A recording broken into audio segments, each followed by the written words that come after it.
I want to get back to the book. You know, you mentioned that the first story had kind of been sitting and ruminating in your mind for a while. I'm guessing the ranch, and then you got to flesh out the characters. And like I said, I'm only into book 3, but the scope of the world starts getting much bigger away from the ranch pretty quickly.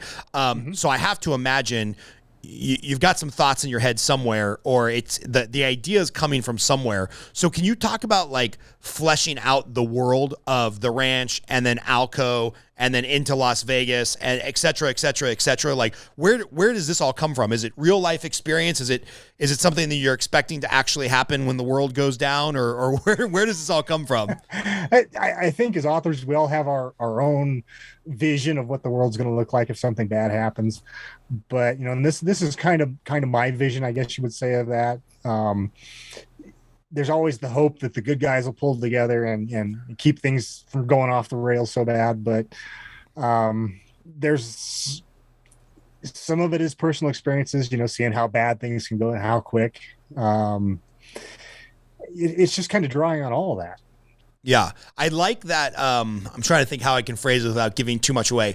I like that there's clearly some good guys and some bad guys, but you also have a whole lot of ambiguous characters, right? Like I'm thinking of the traders in book 2 and even the way that the thought of the Mexican cartels get flushed out. And, you know, there's not just this clear, and again, I won't give too much away, but in the second book on who's really running Vegas and how it was running, like there are clearly some good guys and bad guys, but there's a lot more ambiguity of just like, hey man, the world went to shit. This is how I'm trying to survive. And you're like, all right, cool. You're not a cannibalist crazy man eating babies. You're probably doing some stuff I wouldn't agree with, but I get it. Can you talk a little bit about that ambiguity? Readers are smart people. And I think that some authors forget that and they try to paint the entire picture for them. If you leave a little ambiguity there, the reader can fill in the blanks, and they you know, it's like describing what a character looks like. I could spend pages and pages and pages doing that, but if I give them just the basics, let them build their own pictures in their head, you know. And it's the same with the ambiguity. The characters that you're talking about, they are not bad guys, but they're not good. They're kind of shady and not so shady. They, you know, they kind of play both sides of the spectrum there. Right. And then there's like the one, I don't want to spoil it. There's one bad guy that you really, really, really want to like. And sometimes he's like, you know, spot on with what he's thinking. And then there's other things that he does that you're like, oh my God, I can't believe you did that. Right. You know, and it's, you try to give the readers some rein to build the story, build the pictures in their mind. And as an author, it can sometimes be hard to give them that. Yeah. You know, give them that leeway, because I want to paint that picture. I want to show them what a character looks like. I want to draw all those definitives in there. But they're smart people, and it's a lot of fun to see some of the conclusions that they come up with. So in a perfect world, let's say your book gets optioned for a movie, like who plays Jason Sterling? Like who in your mind, when you're writing this character, who are you like, well, I was really thinking of Chuck Norris, to be honest, but probably not Chuck Norris. But like in a perfect world, who would you like to see play some of these characters? I think the one that stuck with me, I've asked this question before.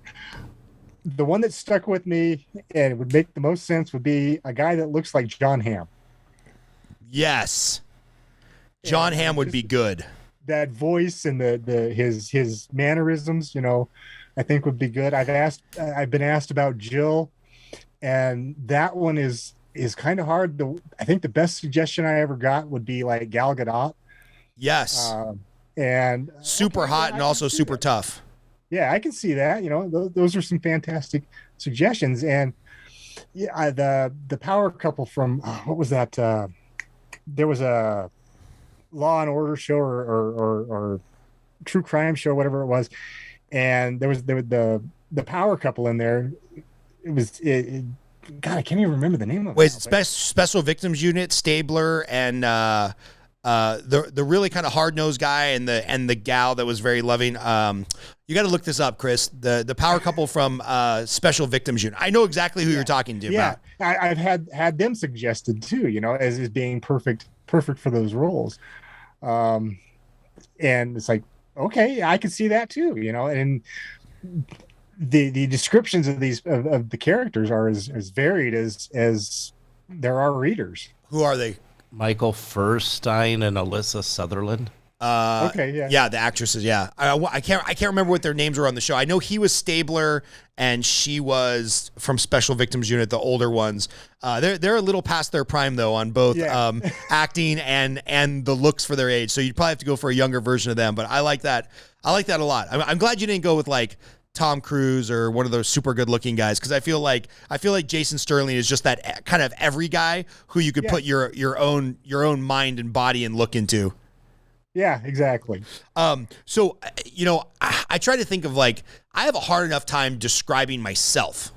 When somebody asks what you are, because no one person is just one thing, right? Like, I do loans for a living and I do that 50, 60 hours a week. But ironically, because I'm pretty public about the other stuff I do, I've lost business because people think, oh, well, you're just busy doing this podcast, or you also do coaching. Like, no one person is one thing.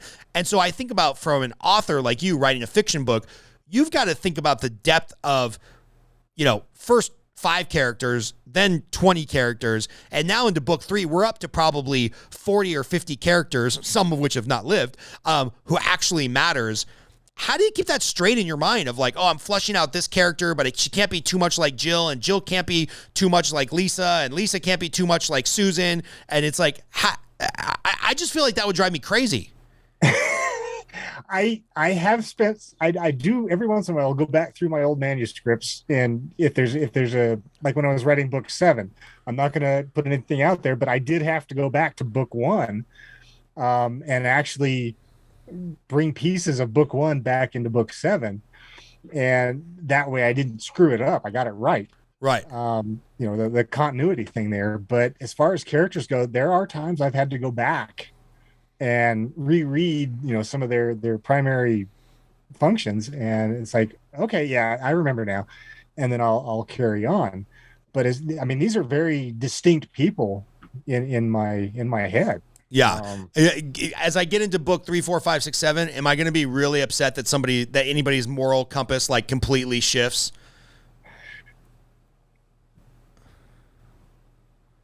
Maybe.